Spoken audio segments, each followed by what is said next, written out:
be satisfying to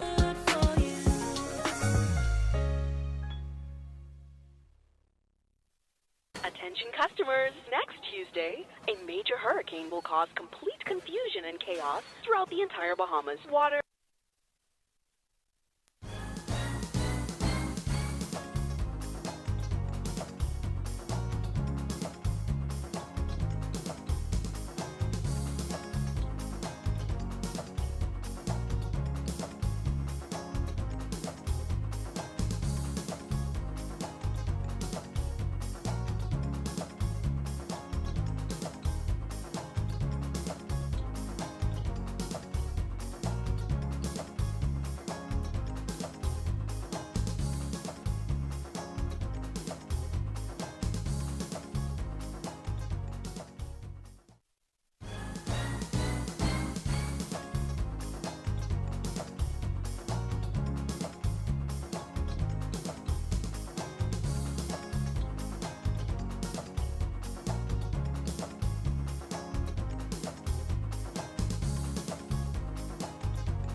It's another day, the sun is shining. Got to know what's going on around you. Wake up, it's the time to motivate your mind. Come with me, let's make this moment brighter. Wake up with the Bahamas at sunrise. Come on and wake up with the Bahamas at sunrise. Wake up with the Bahamas at sunrise. Wake up with the Bahamas at sunrise. Hey.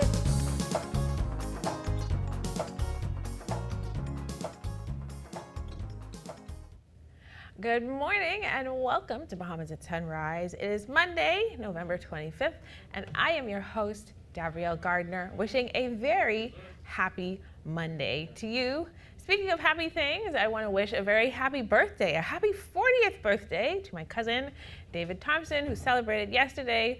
Hopefully you're not ashamed for people to know that you turned 40 yesterday. That's such a huge milestone, and I hope that it was everything that you deserve. And I hope all of you out there had a great weekend. I know we had jollification going on. I didn't make it out there myself, but I hope that you did. But whatever it is that you did, I hope that you had an enjoyable weekend and you spent some good time with family and that you were able to stay safe. And speaking of course, we are thinking this morning of the late Adriel Moxie, as well as Varentia Butler. We know that those two ladies, one very, very young and one slightly elderly, were both taken from us in terrible circumstances from our community. And that's something that we've all been thinking about for quite some time. And so we just want to continue to send our thoughts and prayers out to their family. But we also want to think about within ourselves what it is that we can do to make the Bahamas a safer place for women and girls and for people. of all ages. And so I guess that's your challenge for the week, thinking about what it is that you can do to help us from not finding ourselves, or help us not to find ourselves in this situation once again. Zonta Club of Nassau would like to invite you to register for their free webinar, Healthy Relationships. Let's overcome obstacles with knowledge. And this is taking place on Thursday, December 5th. We've got an exciting show in store for you today. In our Urology Care segment, we're going to be exploring a new solution for men dealing with erectile dysfunction. In Law Matters, we're going to dive into the critical issue and timely issue of child protection and the law. Plus, we'll revisit Zonta's 16 days of activism to highlight the fight against gender-based violence. We'll also bring you the latest on the exciting Samson Key project. And joining us is Carlton Cartwright, who's going to share insights from the recent BICA Accountants Week seminar. But before all that, we're going to have our first look at weather with Godfrey Burnside. This is Weather at Sunrise.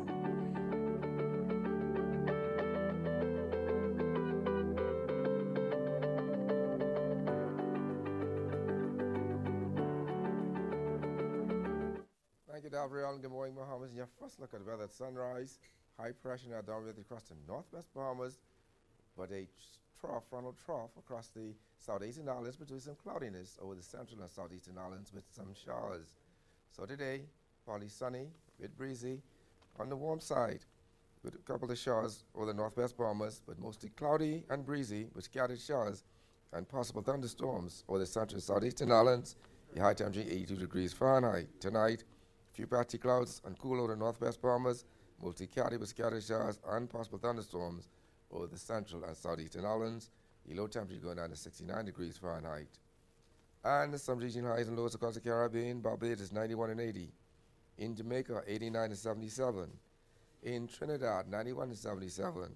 And the Turks and Caicos Islands 83 and 72. Across North America, Atlanta 71 and 53. In Boston 52 and 42. In Miami, 79 and 69, Dallas, Texas, 82 and 58, and Toronto, Canada, 48 and 40. As you go the week, partly sunny skies in the northwest, mostly cloudy skies over central and southeastern islands with a couple of showers, maybe a nice thunderstorm. The temperature daytime will be in the low 80s at daytime, at nighttime in the upper 60s. That better wrap in your first look at weather at sunrise. I'm Godfrey Burnside. Back to you, Gabrielle.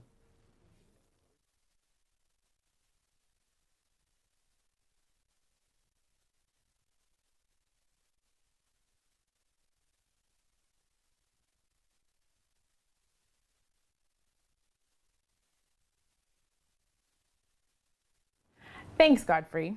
Health talks often cover heart disease, diabetes, and reproduction, but erectile dysfunction, or ED, remains a hidden issue affecting millions of men worldwide. Here to discuss this with us is Dr. Gregory Pinto, urologist at Urology Care, Bahamas.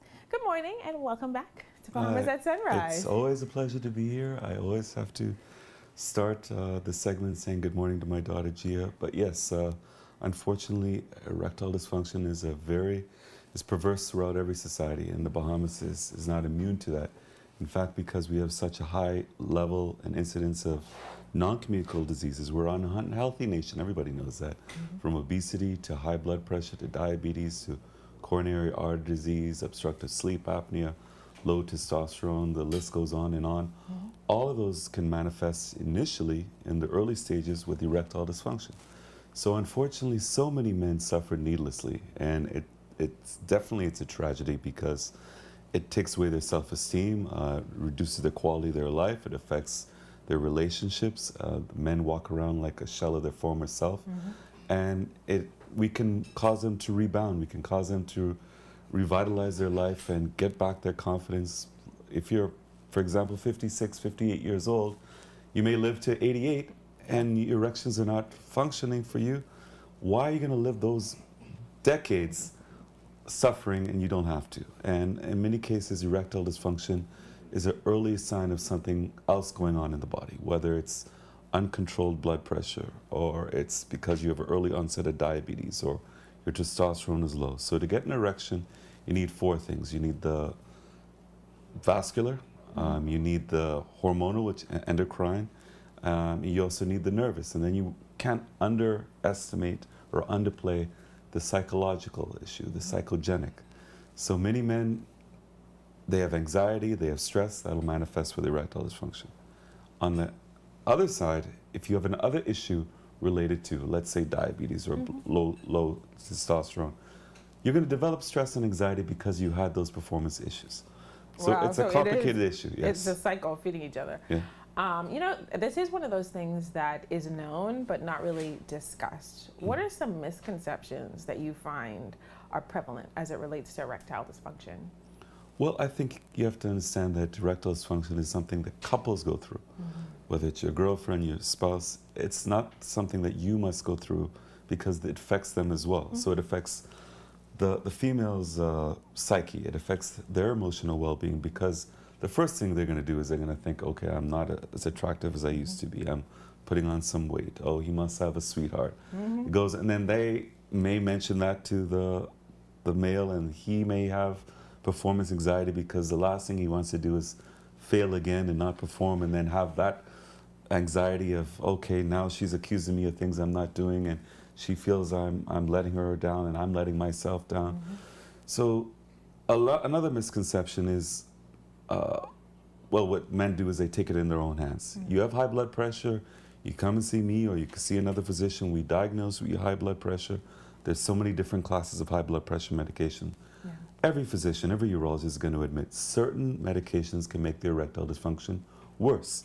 So the answer is not to stop those high blood pressure medications, it's to tell your physician, we'll put you on a different class that'll have your blood pressure well controlled and erections are going to be great. The other thing is, let's say you have anxiety, you have stress, you have depression.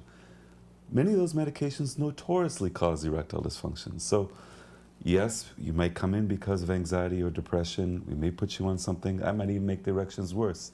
Right, now The you have answer is not a to new stop the level of meds. stress. Yeah, the answer is not to take on, but what can save your life, and this is surprising, if you have early heart disease, coronary artery disease, it can usually manifest with erectile dysfunction even a decade, 15 years before the fact.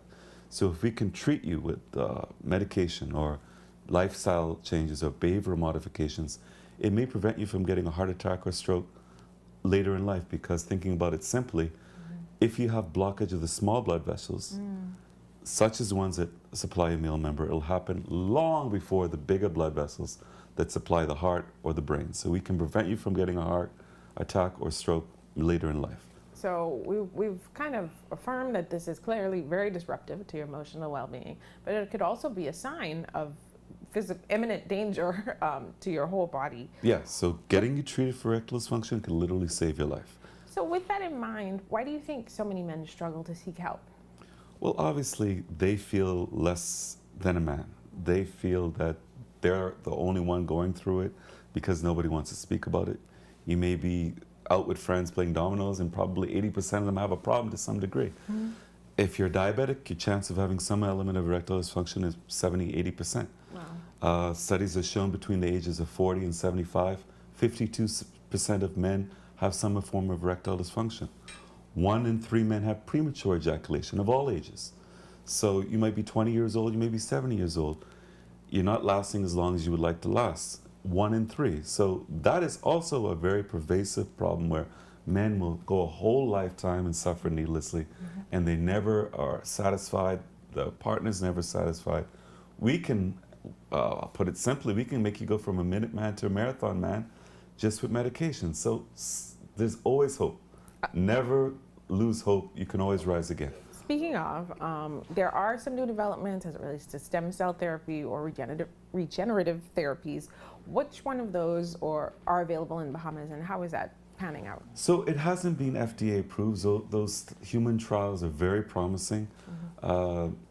Hopefully within the next 5 years, it's imminent. We're going to have some revolutionary advances in terms of erectile dysfunction management. Sound wave therapy is available. That allows you to regenerate the blood supply to your male member with painless sound waves applied to the male member. So there are a lot of advances out there. So many men in this country have sleep apnea. And their partner knows that because they're sleeping and they're snoring and they stop breathing, like they're choking on their breath, they wake up fatigued, they're putting on weight. That's going to make their testosterone fall every night. One of the manifestations of that is not only weight gain, irritability, fatigue, but low sexual libido and erectile dysfunction. So if we can treat the sleep apnea, you can lose 40 pounds. You can have more energy. Your erections can rebound. You can wake up with that morning wood. So there's always something that can be done, but let's treat the body as a whole and let's look for the cause. In many cases, it's more than one cause. It'll allow you to be a healthier you. It'll give you not only better quality of life on this earth, but longevity.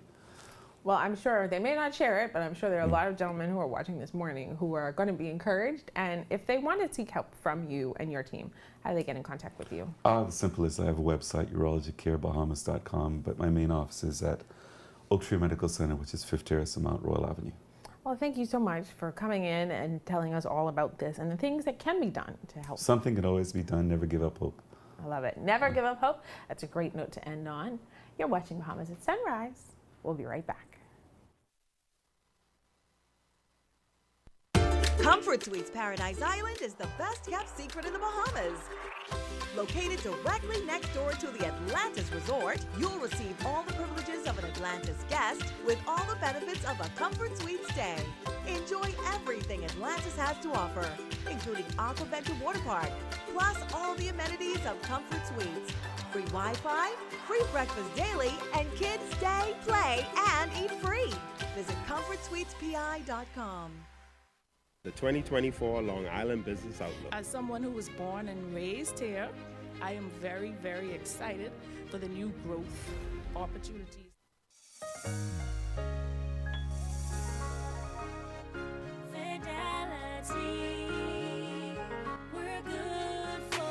We know how important collecting your money can be to the success of your business. Start your relationship with Fidelity today so that we can show you the many options available to you with our merchant services. From click and pay options online to merchant terminals and e-commerce options. We're here to help your business succeed.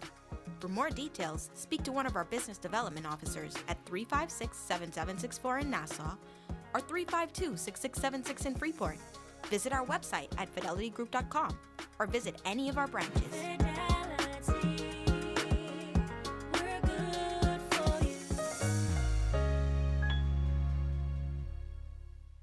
African Things is your one-stop shop for everything African. Make a bold fashion statement with vibrant colors and intricate patterns inspired by the beauty of Africa. Find trendy contemporary looks for every occasion and enjoy custom tailoring. Shop jewelry, purses, art, cosmetics, and much more. African Things is located in the Dugard Plaza, Palmdale, next to McDonald's. Open Tuesday to Saturday, 11 a.m. to 5 p.m. Come get your African Things.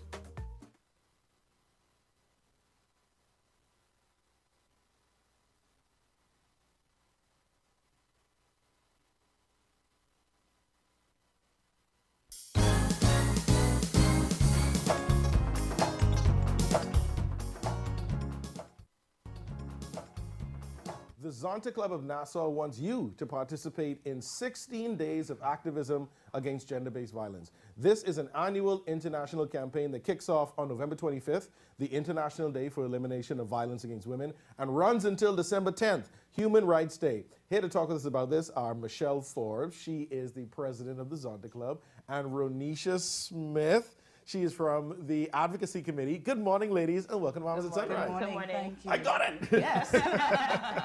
Thank you both for being here in your bright orange, brightening up our set, right? What is the significance of International Day for the Elimination of Violence Against Women?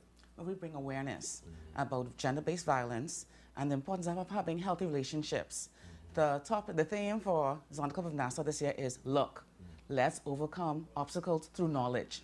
So we want to inform the public of what violence is, what healthy relationships look like, and how we can overcome together and eliminate violence against women and children. And that's a big part of it, the awareness side of it. People may not understand what exactly are the different forms of violence that women experience, and just some people may think it's the norm when actually it is not.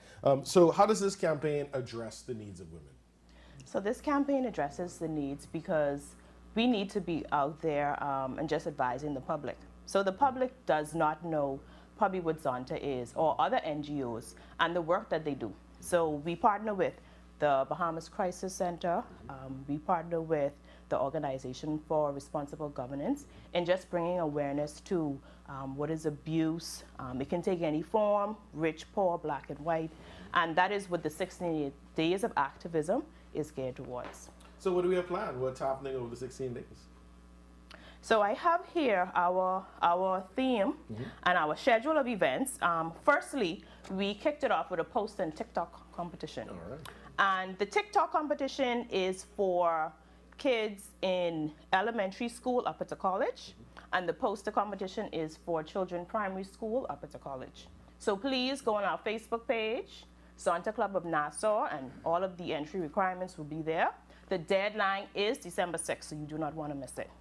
Additionally, we have a host of radio spots with Guardian Radio. That's November 2nd.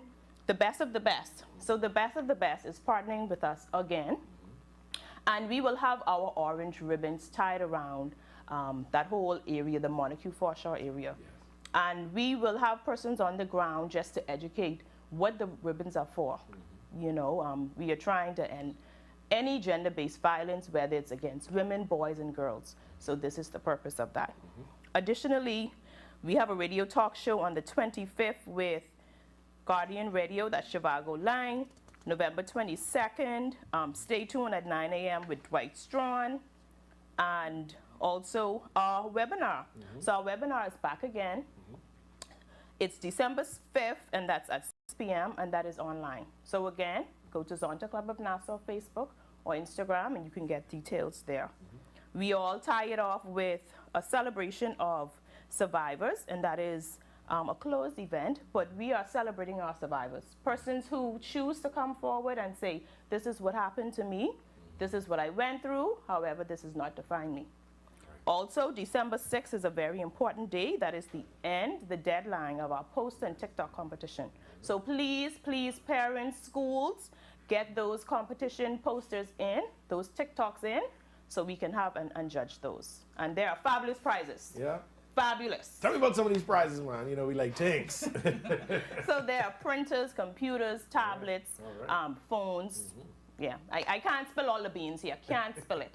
But yes, we are looking forward to that. And definitely a stacked schedule there, man. Seems like lots of great events, opportunities for you to spread and awareness about this important campaign. How important is advocacy for women and girls to Zonta and their global Zonta Says No initiative? Well, it's critical. As you can see, what's been happening recently is the level of violence. For instance, the gentleman who approached his girlfriend at work and attacked her. You see the violence happening in school. We want persons to realize that we need to communicate more.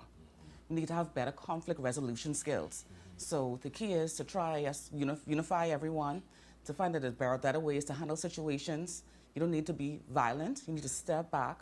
If you need to look at getting mental health counseling, that's a critical area right there. A lot of persons are going through and not expressing themselves. So that's why we want to overcome the obstacles through knowledge. So through advising everyone on having better options, handling things in a better way, you want to try to end the violence.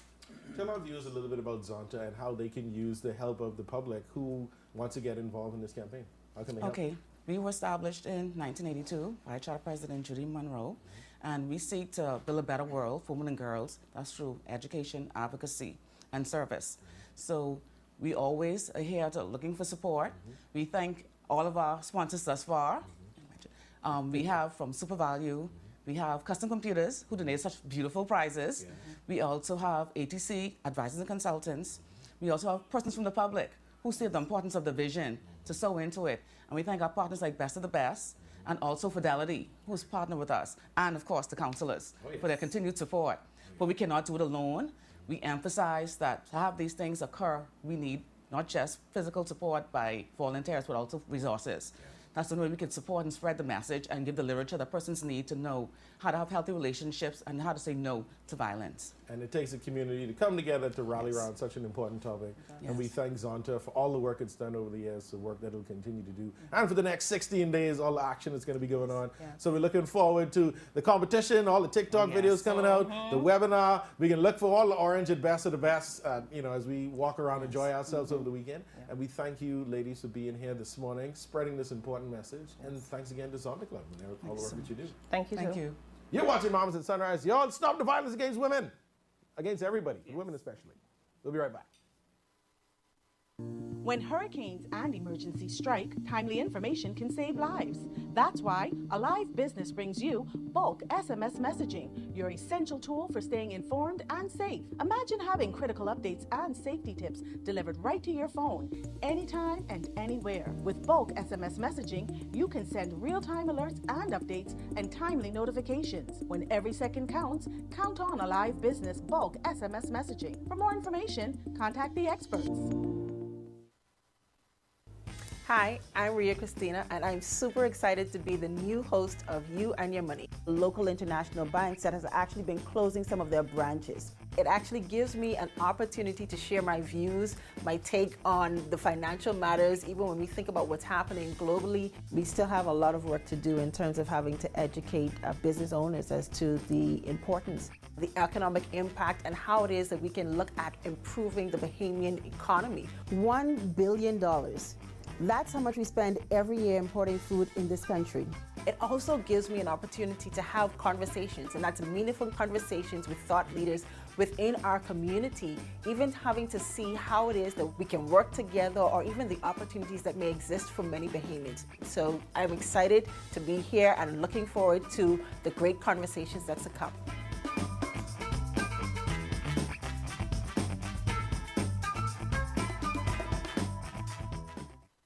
Hey family, step into sophistication at Dash Designer Boutique, number 13 Parliament Street. There you find a wide array of colorful, elegant fashion for ladies. Shop brand name clothing and shoes such as McDougal, Bashley Mishka, Sam Elderman, Jeffrey Campbell, and Jessica Simpson. We've got you covered for the office, date night, red carpet events, and more. Also check out our stunning accessories. That's Dash Designer Boutique, number 13 Parliament Street. Open 10 a.m. to 4 p.m., Tuesday through Saturday. Man, I thought retirement would have slowed you down. It's the island life, son. Living in paradise. Must be nice. Can't wait until it's my turn, if that day ever comes. My financial planner has provided me with solutions for my future. Pension, retirement, and even property management. So who helped you with all this? Let's go, son. Do my mouth. What's Leno?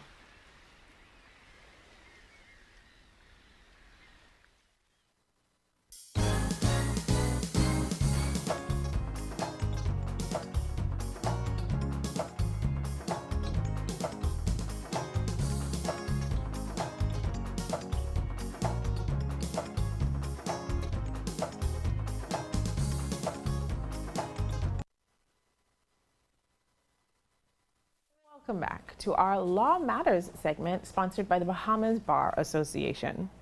On Wednesday, November 20th, police reported finding 12-year-old Adriel Moxie's body shortly after a Marco alert was issued. This tragic case highlights concerns about child protection and the law. Joining us today to discuss this are Miranda Adderley, criminal defense attorney, and Khalil Parker, KC, president of the Bahamas Bar Association. Good morning and welcome back to Bahamas at Sunrise. Good morning. Thank you for having us. Good morning. Thank you for having us again. All right, so obviously this was a case that really rattled the nation and it really sparked a lot of public outcry. But what is it about our current, I guess, legal infrastructure that may leave gaps for things like this to happen? Well, first off, we want to start by saying condolences to the family, loved ones, friends of young Adriel Moxie. This is a story that we don't want to have to come to discuss this morning, but unfortunately this is the world that we live in. And we do want to give support to the public who, again, may find themselves in a similar situation from different angles. What struck me most was the father's outcry about his concerns for his child, and the fact that he did not know what to do to address his concerns. He had suspected that the child was living in conditions that were not suitable. However, he wanted to take the child to Grand Bahama. He sat with him. He wanted to assist, but he didn't know how. So we want to give information in that regard to say that if you are a father in a situation where you feel like your child may be in danger, even with their own mother, based on the circumstances, there is the courts available that can assist. So the magistrate's court is available. It's the first step in the line of justice.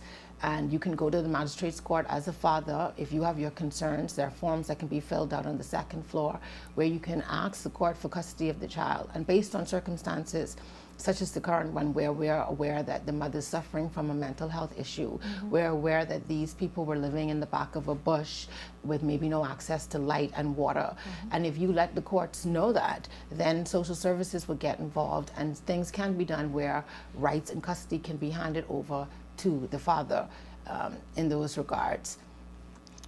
Yes, and it is also important to understand in this issue, you know, there's always an undertone of, I don't want a man to see my child, or there's a concern that fathers are not an integral part of the family structure, particularly when the parents are not together.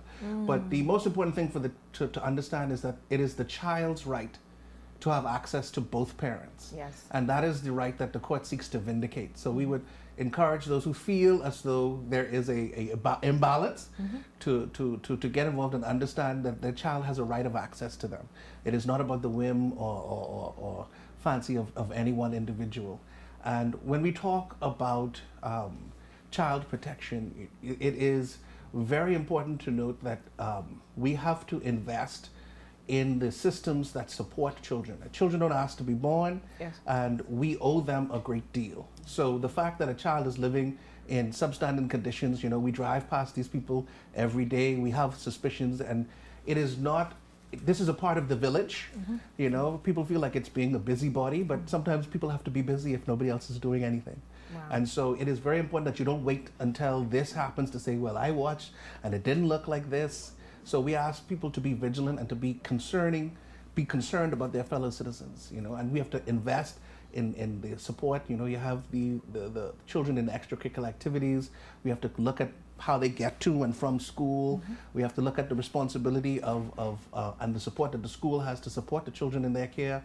We have to look at our investment in social services so that they can feel resourced and empowered to intervene in these situations. I like to say that, you know, we believe in the sanctity of the home, but children need sometimes protection from their homes. Yes. And so we have to understand that these are the young people that will be growing up in our society. So we cannot disregard their experience at youth and expect them to be the best they can be when they come of age.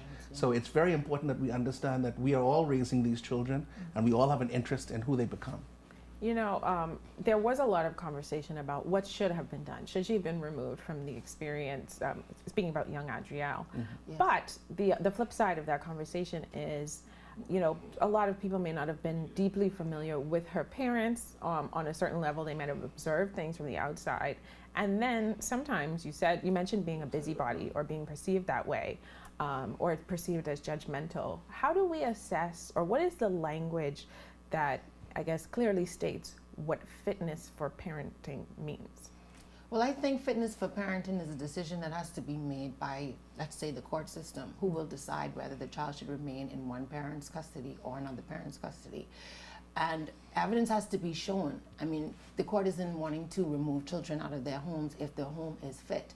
However, in certain circumstances, if persons in the school are seeing that this child is coming to school and maybe a parent to be not clean, or maybe a parent to be not fed, or maybe a parent to not want to go home, then investigation should be made. Schools have guidance counselors.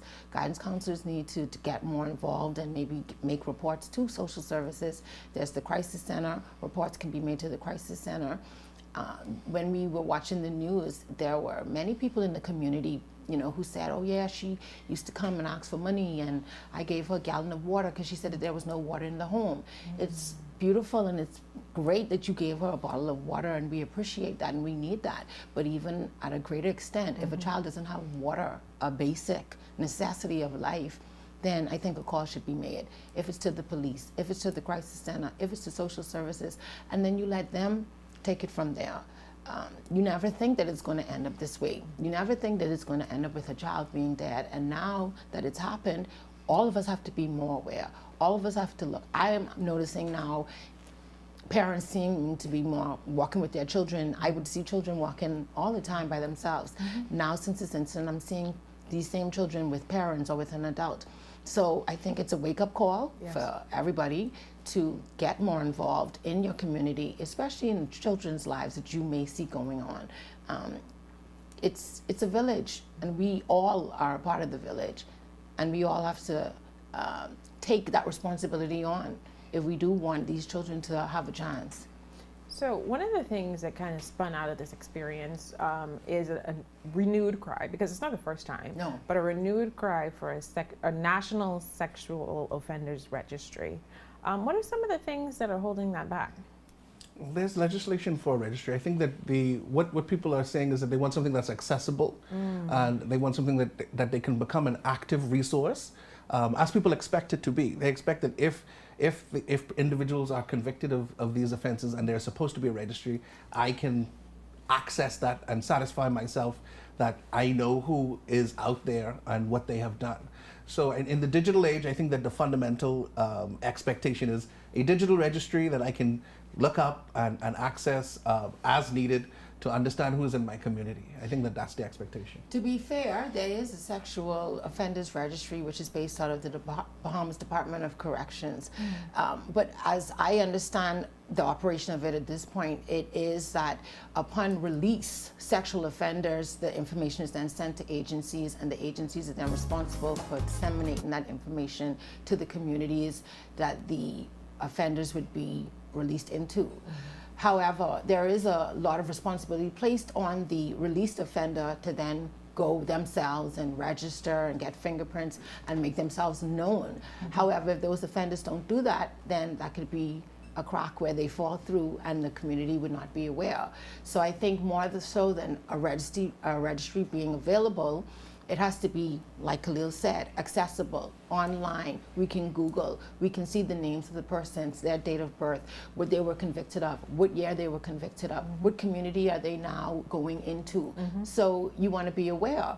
And I think that that is important, because we don't know who is responsible for what has happened to this young girl. The implication being that if you were put on a register, that there is a concern that your custodial sentence is not the complete aspect of your punishment, that there is an element of registration and public notification. And if that is to be meaningful, it has to be accessible. Is there a downside to that, though, in terms of the public? You know, obviously we like sometimes to take justice into our own hands, and if we feel like somebody, maybe they served their time, but we feel an emotional, I guess, negativity towards them, is there potential for violence towards those persons? I think that if there is always, you know, I would never rule anything out per se in terms of how the public responds, but the understanding is that this is a considered response. And if the policy is, and if the law is that this is something to be done, that is something that would have been taken into account. I think that at the end of the day, there's a balancing act. You know, when somebody serves their sentence, you know, we like to say they paid their debt to society, but if this is a part of your sentence, then that is something that should be acknowledged and addressed. And if people just want to learn more about the rights of parents, about the rights of, or ways that we can protect our children, ways that we can protect ourselves, how do they get in contact with the Bahamas Bar Association? Well, you could email us at info@bahamasbarassociation.com, but one of the things that we would like to promote as a part of this segment is that everybody has their own lawyer. And so we say you find a lawyer in good standing with the Bar Association, and you discuss the things that are important to you. So you should have a personal relationship where you sit there and you're able to ask the questions like you do with your doctor, like you do with your dentist, or whoever else it is that you may have professional services from. So I would say get a lawyer, talk about these things, share your concerns, and you know, that's a good way to up your knowledge about the things that are impacting you. And sometimes don't feel as if you have to have money, because I think certain people are afraid to get advice or afraid to reach out to attorneys because they think, I can't afford it, I don't have the money. But I say, and I think Khalil would agree, reach out, get a phone book, call, law firms. People do want to assist, We Ask us when we're having a legal aid clinic. Yes. We do those things, and they're not, people think that it's not just for when you have property papers issues or landlord and tenant issues. If you have questions, sometimes at legal aid clinics, some of the most interesting engagements where people say, well, I just wanted to know about this. Yes. And so we encourage you when we put out the call, bring all your questions, bring all your, so we try to be on there. So keep in mind that when we call for a legal aid clinic, it's for those things as well, not just for problems, concerns. Well, I feel like we've had like a brief legal aid clinic this morning, just an excellent discussion, and hopefully a great way forward as we seek to make it a safer Bahamas for everyone. Thank you so much for joining us. Thank you for having us again. And thank you for watching Bahamas at Sunrise. We'll be right back. Hi, Kevin. How can I help you? Is it true this institution isn't doing too well? Should I move my money since I have a business and personal savings account? Don't worry about the gossip. Banks are regulated, so the chances of this institution failing is slim, and your deposit accounts are protected. We are members of the Deposit Insurance Corporation, so your deposits are protected up to a maximum of $50,000. What if I have more? My business account has a little over $100,000 in it. Will I get my remaining funds if the bank fails? Yes, through the process of liquidation, which is when the bank's assets are sold over time to repay its creditors, like yourself. Well, I learned something new today. My advice is to diversify your financial portfolio across different account types, different member banks, and credit unions. Help us to protect you by protecting yourself. To learn more, visit our website, dic.bs, for more information.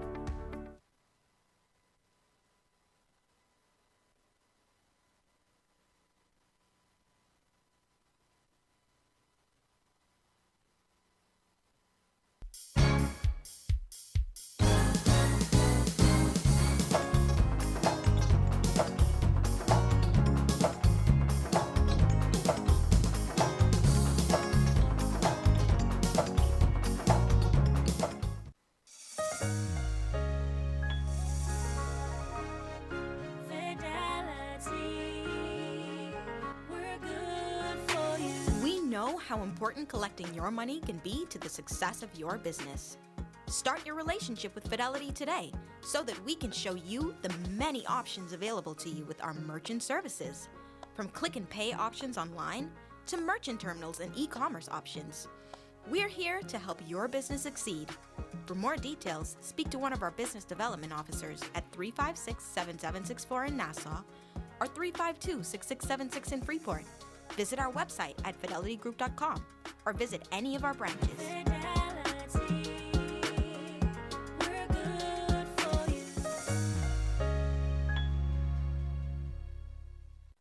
African Things is your one-stop shop for everything African. Make a bold fashion statement with vibrant colors and intricate patterns inspired by the beauty of Africa. Find trendy contemporary looks for every occasion and enjoy custom tailoring. Shop jewelry, purses, art, cosmetics, and much more. African Things is located in the Dugard Plaza, Palmdale, next to McDonald's. Open Tuesday to Saturday, 11 a.m. to 5 p.m. Come get your African Things.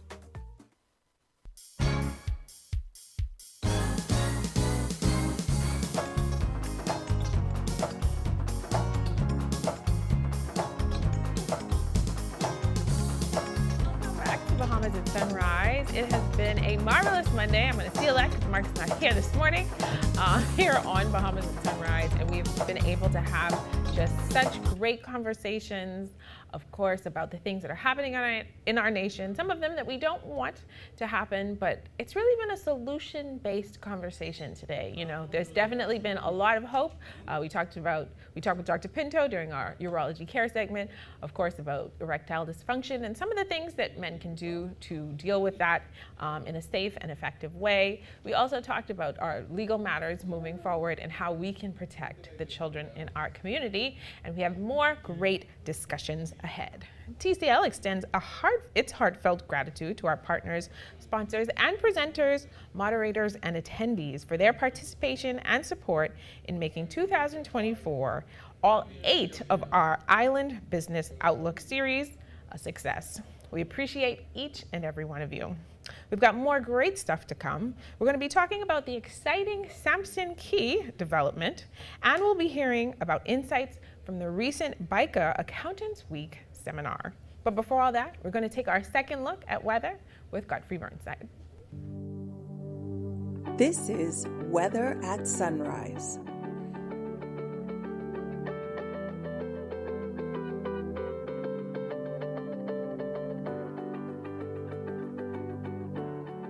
Thank you, everyone. Good morning, Mohammed. Yes, second look at weather at sunrise, the tropics.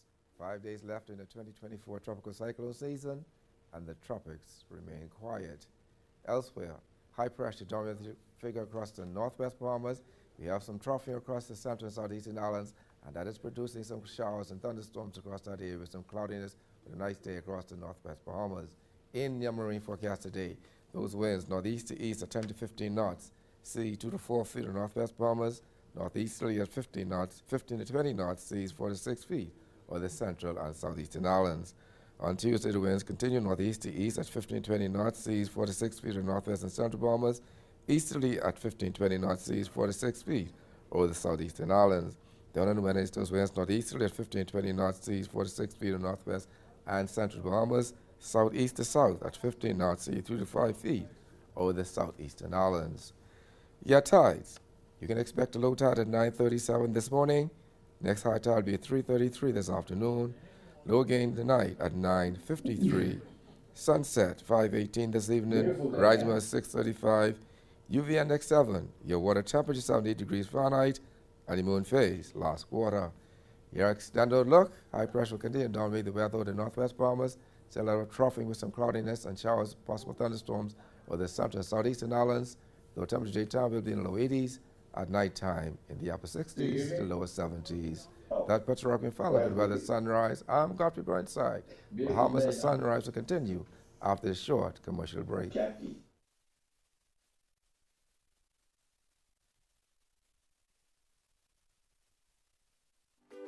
Little thing, old things, things that are small, things that are grand, things that fit just right. The palm of your hand. Fox Hill Nursery, a large selection of garden supplies. If you can see it in your mind, you can find it at Fox Hill Nursery.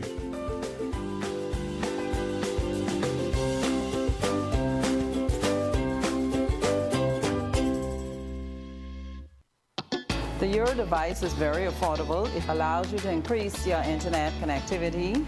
You are able to do away with the buffering, say goodbye to the dead spots. It gives them a much more stable connection. Their customers are able to view their digital menus. The establishment is able to stream. It allows for everyone, the customers and the business operators, to have a much more robust and stable internet connectivity.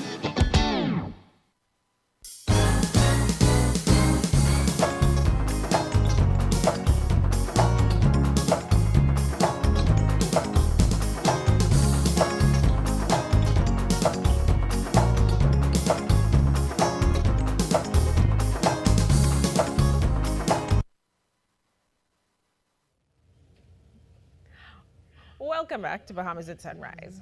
The Samson Key project is set to bring transformative development to Exuma with a $300 million investment aimed at boosting the local economy while preserving the island's natural beauty.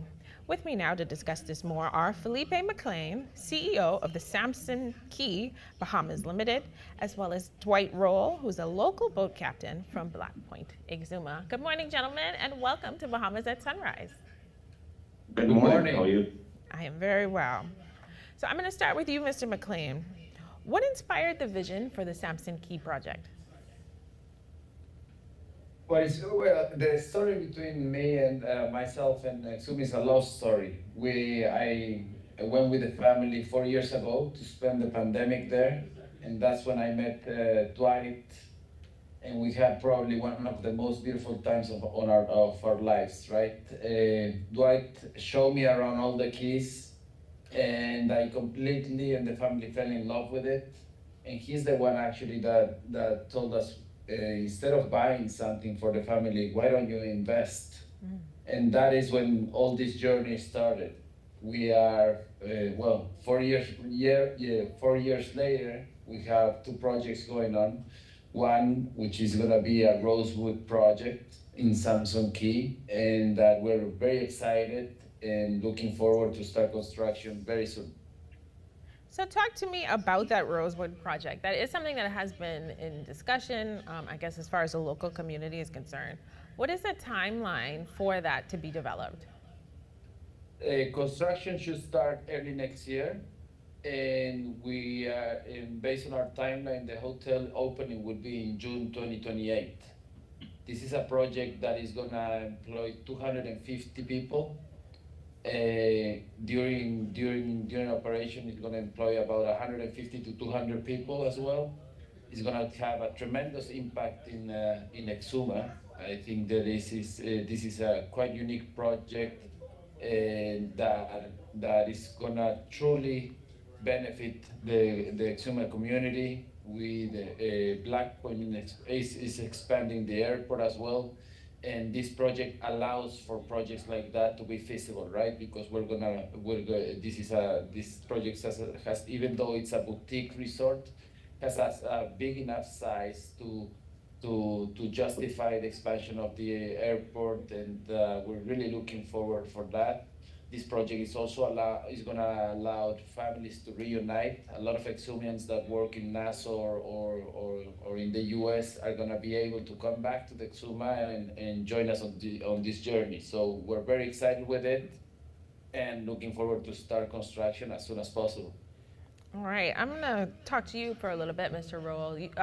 Obviously, Mr. McLean mentioned that you were part of the brainchild behind, I guess, the larger concept of investment rather than purchase. What do you think this particular project is going to do for the residents of Black Point? Well, this project will help every and each young man in the community, also women that's there. The workforce there is like, say 40% in the Exumas for the Black Point community, and that will help so many Exumian people there in Black Point to come back home and lift the island up a little bit. So we've been lacking a little bit, a lot. We've been lacking a lot in business-wise in Exuma Keys. So this project will uplift the island. Farewell to everyone who is abroad who want to come back home and start work. So this project is going to be one of a kind to help Black Point community. What role do you think locals should play in the development of this project? Well, the locals there are very, very happy with this project. It's inspired everyone already. So Felipe bring a great deal to our community, and it brings a lot of hope in our island to make more jobs there, efficient for the younger community there. So it's very grateful for Felipe bringing in that business there. I love that. Mr. McLean, obviously you talked about 250 construction jobs, 150 to 200 jobs once the resort is in motion, or once the hotel, the properties are in motion. What do you think the long-term opportunities are going to look like? I know we talked about maybe bringing residents from Exuma who may have moved for opportunity, bringing them back, but what do you think the long-term impacts are going to be? So we already seen in the last 40 years a change in Black Point. There's businesses that are growing. You know, in the long term, I do see a big opportunity, in Black Point, because Black Point is going to be the heart of our project and any other project that is around on the Keys. Black Point is where the community is. Black Point is where the expansion of the airport is going to happen. So in the long term, I see a very different Black Point, and a Black Point that is going to have businesses, a Black Point that there's going to be jobs, a Black Point where real estate is definitely going to increase. I encourage Bahamians also to invest in the Exumas and especially in Black Point, because with everything that is going on, Black Point is going to be the heart of Exumas, and definitely I see I cannot wait to see Black Point in 10 years, 15 years. So yes, we're very excited with it, and I think that the economic impact is going to be great, and looking forward to this journey with Dwight and all our friends in Black Point and the other keys. Well, we are so excited to see this project where you're not just, creating opportunities and a new development, but you're really taking on the influence and the perspectives of the locals to shape a new development that can exist within the community, because these always affect the persons in the community. So I think that there's a really balanced approach to this, and it seems like there's a lot of excitement behind it and a lot of opportunity to come. So I just want to say congratulations to both of you. I see Mr. Roll is already out at sea, so I'm slightly jealous. But yes, I am. Still grateful that you were able to join us and tell us all about it. So thank you. And we hope to have you in Exuma, hopefully one time. Yes, very soon. You will see me very soon. Yeah, and I just wanted to mention that our project is a very environmental conscious project. We believe in progress, but in progress with social and environmental responsibility. That's the reason we decided to go with Rosewood. Rosewood this year just won multiple awards for that, for how environmental conscious they are. And we believe that you can do something as great as we're doing, maintaining the beauty of the Exuma, and that's what we're doing, and we're very excited with it. I love it. You're showing the respect for the beauty that Exuma has and the respect that it deserves. Well, thank you once again for talking to us all about it. Thank you very much. Great to meet you. And thank you to all of you who are watching. You're watching Bahamas at Sunrise. We'll be right back.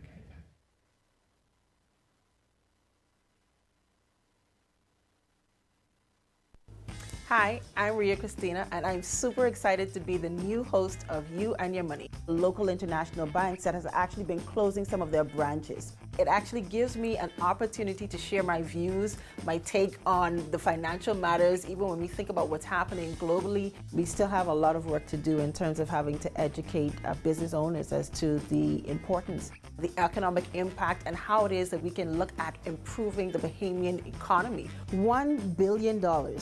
That's how much we spend every year importing food in this country.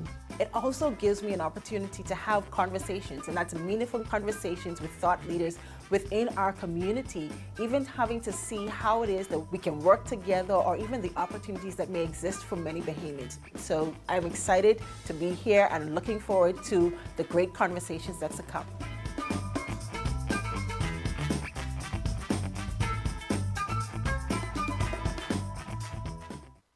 Hey family, step into sophistication at Dash Designer Boutique, number 13 Parliament Street. There you find a wide array of colorful, elegant fashion for ladies. Shop brand name clothing and shoes such as McDougall, Bashley Mishka, Sam Elderman, Jeffrey Campbell, and Jessica Simpson. We've got you covered for the office, date night, red carpet events, and more. Also check out our stunning accessories. That's Dash Designer Boutique, number 13 Parliament Street. Open 10 a.m. to 4 p.m., Tuesday through Saturday.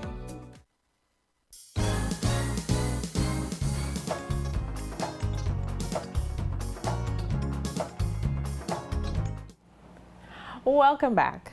The Bahamas Institute of Chartered Accountants held their Accountants Week seminars on November 5th under the theme, Staying on the Cutting Edge, Embracing the Digital Growth Era. Here to tell us all about it is Carlton Cartwright, Assurance Partner at PwC Bahamas. Good morning and welcome to Bahamas at Sunrise. Thank you. Good morning. All right, so the BICA conference featured 4 sessions focused on AI. Why was there such a strong emphasis on this topic? I think there was such a strong emphasis because I think the message we wanted to tell is that AI is here.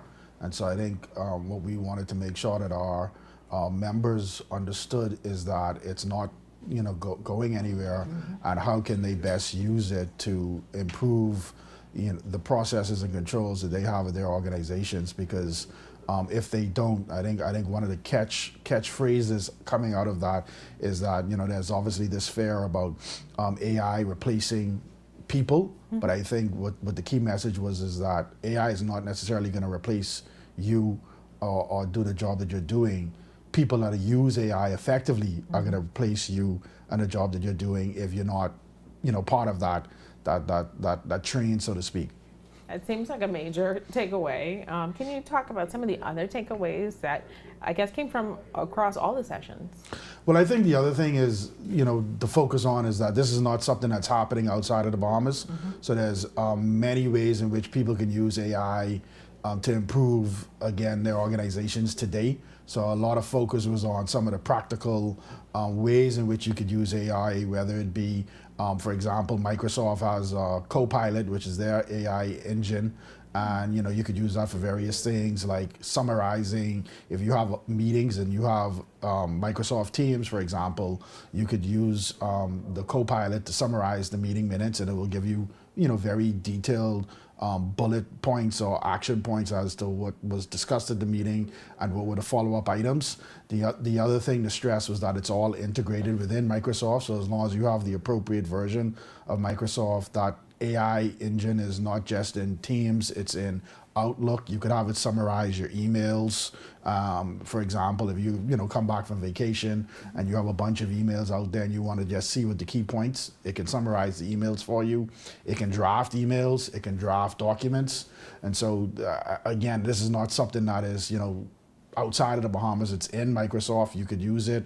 PowerPoint presentations, you could use it to create your own PowerPoint presentations, and it will, again, as long as you load up whatever information it is that you're trying to present, it will come up with the format, it will come up with the slides, and again, you will just need to review. I think the other key message coming out of it is just also how to use AI responsibly and ethically.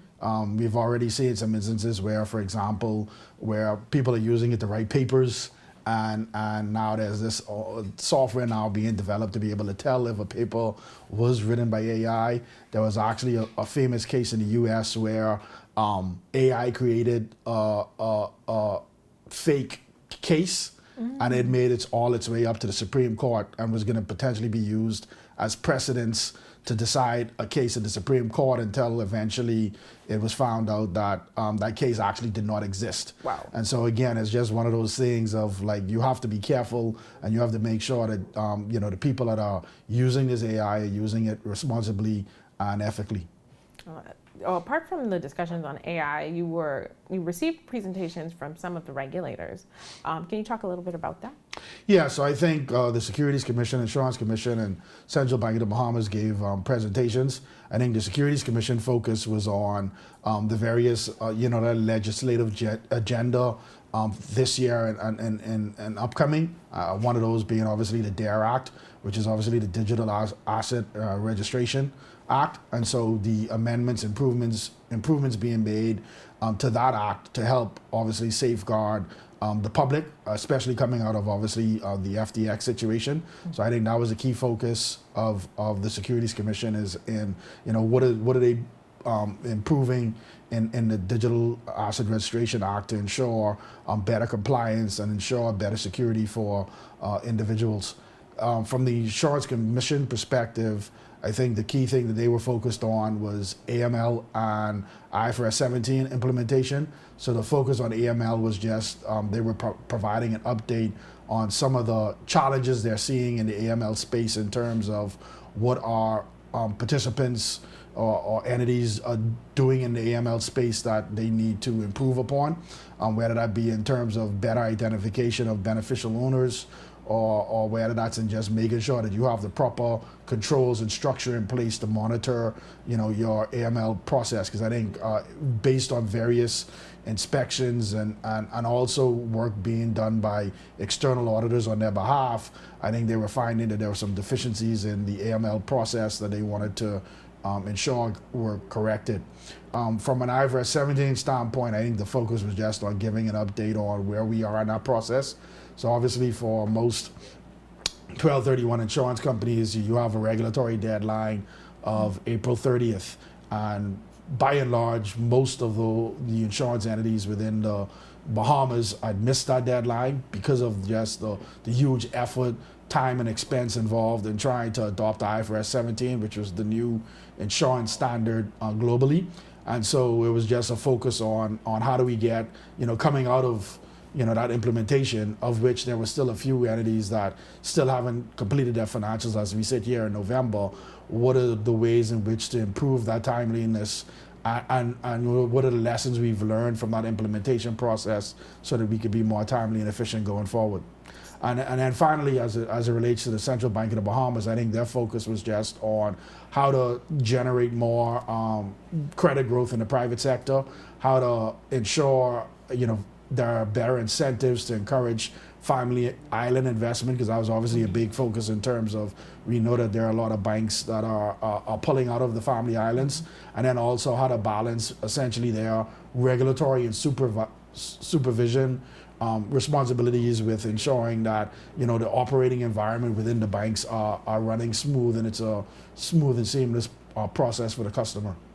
I think that is a mouthful, first of all. But obviously quite a few really important and really exciting topics you were able to cover. I do have a few friends who attended, so it seemed like y'all managed to have a little bit of fun despite all of the knowledge that was being shared. But I mean, I'll take it from you. I guess you can tell me if you felt like this year was very successful. Yeah, I think definitely. I think I think we had a lot of engagement.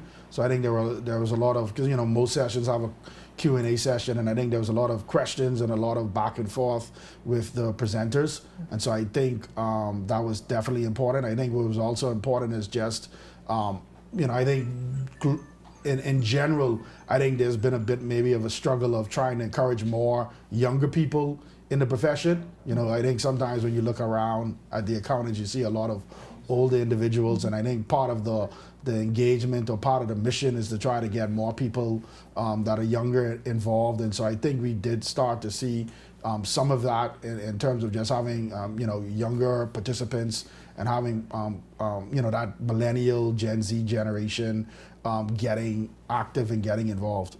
Well, I love it. I want to say kudos to you and I guess the entire BICA team on another successful seminar, and hopefully just advancements in the field of accounting throughout the Bahamas. Thank you for joining us to talk to us all about it. All right, thank you. And thank you for watching Bahamas at Sunrise. We'll be right back.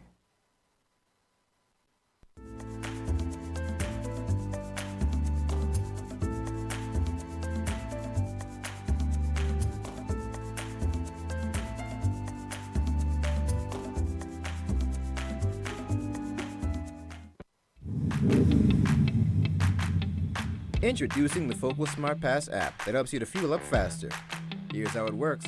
Download the app on the App Store or get it on Google Play and create your profile with payment details. Visit your nearest Shell station, open the app, scan the pump's QR code, select your payment amount, and begin fueling. Say goodbye to cash and cards because the Focal Smart Pass offers secure and convenient payment options right at your fingertips. Download Focal Smart Pass now and fuel up faster today.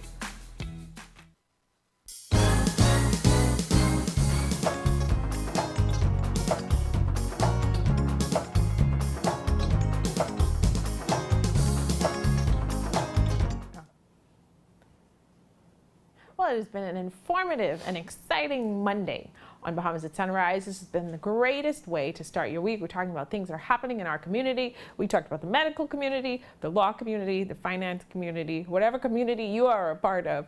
There was something on today's show for you. Hopefully this has you motivated to do your best at whatever it is that you're doing. And we hope that you enjoyed, and we hope that you will be with us on Friday. Have a great week.